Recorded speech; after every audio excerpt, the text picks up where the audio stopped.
Hello guys, मेरा नाम है ध्रुव और आप लोग देख रहे हैं वल्कन टेक टिप्स। मेरे चैनल के ऊपर पीसी और पीसी रिलेटेड कंटेंट के बारे में बात की जाती है। सो अगर आपको इंटरेस्ट है इन्हीं सब चीज़ों में, डेफिनेटली करो चैनल को subscribe and without fail do join my Discord server, link in the description. आज के इस वीडियो में हम लोग एक टॉपिक के बारे में बात करने वाले हैं जो कि काफ़ी ज़्यादा इंपॉर्टेंट है एंड काफ़ी ज़्यादा इंटरेस्टिंग है। It's how your CPU and RAM as well as your CPU and GPU communicate with each other.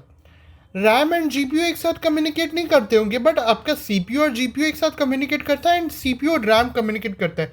So CPU is acting like between आपके जो रहता है हर चीज़ के लिए, वो कंट्रोल करने के लिए आपका ज़रूरी है। सो सबसे पहले इस वीडियो को दो टॉपिक्स में डिवाइड करेंगे। It will be first part कि आपका सीपीयू और रैम कैसे कम्युनिकेट करता है एंड आपका सीपीयू एंड जीपीयू कैसे कम्युनिकेट करता है। So let's get started with the CPU and RAM part. तो सीधी बात, जो आपका CPU एंड रैम है वो एक दूसरे से कनेक्ट करता है यूजिंग कैश। जो आपकी CPU में कैश होती है उस पर डिपेंड करता है कि आपका कितना डेटा ट्रांसफ़र हो सकता है। अब आपका कैश जो यूज़ होता है वो आपके कई सारे चीज़ों में यूज़ होता है। जैसे आपका ये हो गया, आपका जैसे 7-zip का कंप्रेशन वाला काम हो गया, या फिर आपका जो भी डेटा आपका ट्रांसफ़र हुआ वो आपके कैश के थ्रू जाता है वो। एंड साथ ही साथ आपका जो सबसे मेन इंपॉर्टेंट पार्ट है किससे आपकी रैम कम्युनिकेट कर रही है वो है आपका memory controller. Now memory controller एक आपका ऐसा पार्ट है CPU के अंदर ही जो कि आपके काफ़ी सारी चीज़ों को कंट्रोल कर रहा है। लाइक आपकी हो गया आपकी इन्फिनिटी फैब्रिक हो गई, आपकी रैम स्पीड्स हो गई, आपकी काफ़ी सारी चीज़ें हो गई, जैसे आपके रैम के जो FCA के हो गई, वो सब आपकी कम्युनिकेट हो रही है यूजिंग मेमोरी कंट्रोलर। कितना ज़्यादा ओवरक्लॉक हो सकता है वो भी आपके मेमोरी कंट्रोलर पे पूरा डिपेंडेंट है। इवन आपकी लेटेंसी भी ऐसे जो आपके रैम CPU के साथ हो रही है, जो लेटेंसी जितना है वो आपको कम लेटेंसी आपको देखने को मिल रहा है, it's all because of memory controller. तो मेमोरी कंट्रोलर और कैश, ये दोनों चीज़ें जो है वो आपके साथ कम्युनिकेट कर रही है। अब जितना ज़्यादा मेमोरी कंट्रोलर का स्पीड है और जितना ज़्यादा कैश है उतना ज़्यादा बेनिफिशियल होता है। बट अगर आपके पास एक 4650G जैसा CPU है जिसमें कंपैरेटिवली कैश कम है, लाइक आपके इसमें दो एग्जांपल्स देता हूँ। आपका एक 3600 का CPU एंड आपका एक 4650G का CPU है।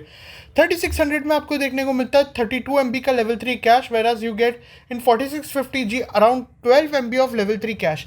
अब दोनों को सेम रैम की स्पीड्स के साथ कंपेयर करें तो ऑफकोर्स आपका 3600 बेटर परफॉर्म करेगा, बिकॉज उसमें आपकी एक लेवल 3 कैश जो है वो आपकी ज़्यादा है।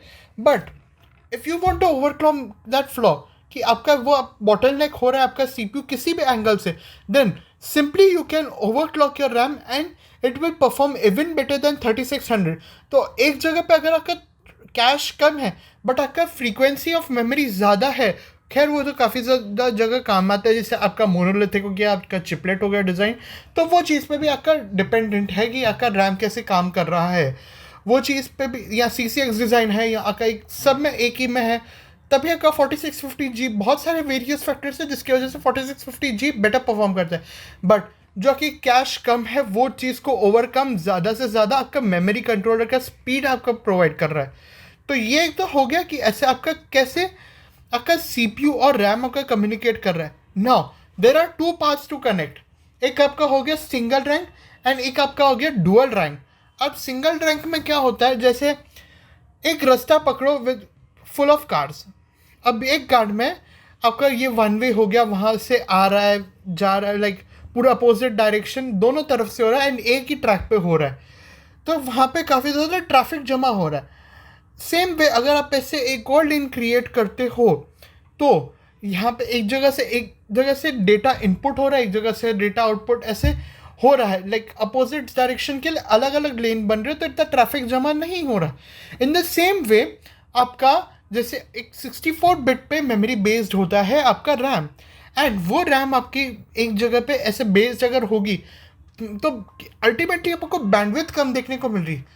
सेम वे अगर आप ऐसे एक डुअल रैंक में लगा रहे हो तो आपकी बैंडविड्थ डबल बढ़ जाती है एंड आपको डेटा एफिशिएंटली अच्छे से प्रोवाइड करता है, अच्छे तरीके से प्रोड्यूस होता है आपका डेटा।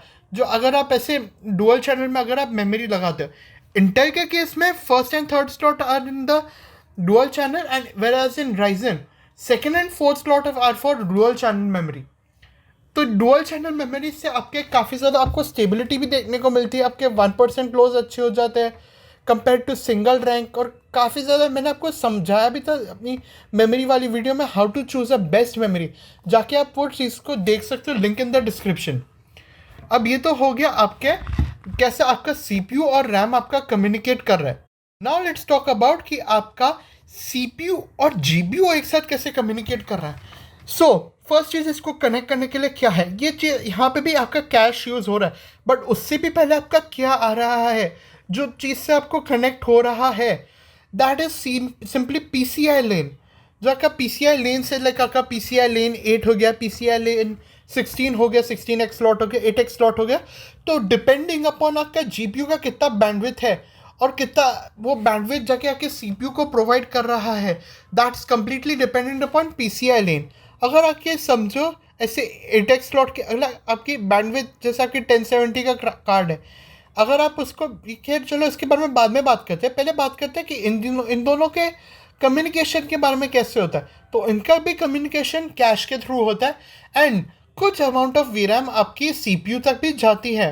आपकी अराउंड 256 MB ऑफ वीरैम आपकी शेयर्ड है with the CPU using GPU. तो यूँ हो गया, और वो कैश आपके गेम्स में भी यूटिलाइज हो रहा है। अब जीपीयू के साथ साथ आपके सीपीयू के कोर्स भी यूटिलाइज हो रहे हैं, सीपीयू की क्लॉक स्पीड्स भी यूटिलाइज हो रही है। अगर आपका सीपीयू 3.5 गीगाहर्ट्ज़ या 4 गीगाहर्ट्ज़ के ऊपर जा रहा है, देन अल्टीमेटली आपका जीपीयू भी लोड लेना स्टार्ट करेगा, सीपीयू भी ऑफकोर्स वर्क करेगा। वो 3.5 gigahertz will not go in when, वो काम करेगा ऑफकोर्स, बट साथ ही साथ आपके जीपीयू भी आपका लोड लेना चालू लेगा, जीपीयू यूटिलाइजेशन आपका बढ़ जाएगा। एंड साथ ही साथ आपके जो कोर्स है, वो आपके जो भी टेक्सचर्स लोड होना हुआ, जो भी आपका काफ़ी सारी चीज़ें जो आपका गेम लोड कर रहा है, वो आपका सीपीयू के कोर्स लोड कर रहे हैं। आपने देखा होगा कुछ गेम्स 8 कोर पे चलते हैं, कुछ गेम्स 6 कोर पे चलते हैं। तो वो ऐसे अगर आपका 6 कोर, अगर आपका कोई गेम पूरा यूटिलाइज कर रहा है, फुल सस्टेनेबल है, वो 6 कोर्स पूरे आपके सफिशिएंट पड़ रहे हैं, देन आपके वो गेम को बॉटलनेक नहीं करेगा, वो आराम से आपके ग्राफिक कार्ड को चला पाएगा। बट अगर आप आज की तारीख में अगर 4 कोर पे चलाओगे, तो कहीं ना कहीं आपको बॉटलनेक भी आपको देखने को मिलेगा।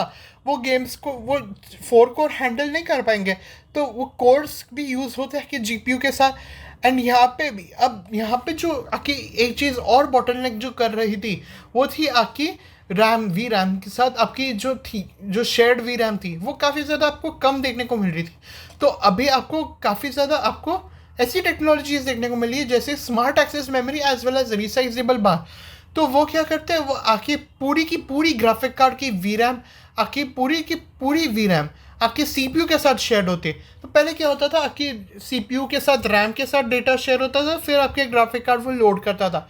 तो अब यहाँ पे लेटेंसी कम हो रही है, 2 रैम यूज होगी बट कम यूज होगी कंपैरेटिवली। लाइक आपकी रैम तो यूज होगी बट एफिशिएंटली भी यूज होगी, बट ज़्यादा से ज़्यादा पहले जो लेटेंसी आपको देखने को मिल रही थी, वो आपको कम देखने को मिलेगी लेटेंसी है, क्योंकि आपके यहाँ पे वी रैम भी शेयर्ड हो रही है पूरी सीपीयू के साथ। इस चीज़ को अभी इन्फिनिटी कैश के साथ शेयर किया जाता है, जो आपके ग्राफिक कार्ड में आपको देखने को मिलती है। अब इन्फिनिटी कैश, जितनी ज़्यादा आपकी इन्फिनिटी कैश होगी, उतनी ज़्यादा आपकी एफिशिएंटली वी रैम शेयर्ड होगी। लाइक समझो आपका 6800 XT है, उसमें आपको 128 MB की मिलती है आपको वी रैम, आपको जो आपकी शेयर्ड इन्फिनिटी कैश है, वो आपको 128 MB की आपको देखने को मिलती है। तो वो एफिशिएंटली पूरा का पूरा जाएगा। बट अगर यहाँ पे आपका सीपीयू का भी कैश काम आता है, सीपीयू में भी अच्छा खासा कैश होना चाहिए ताकि वो अच्छे से चले।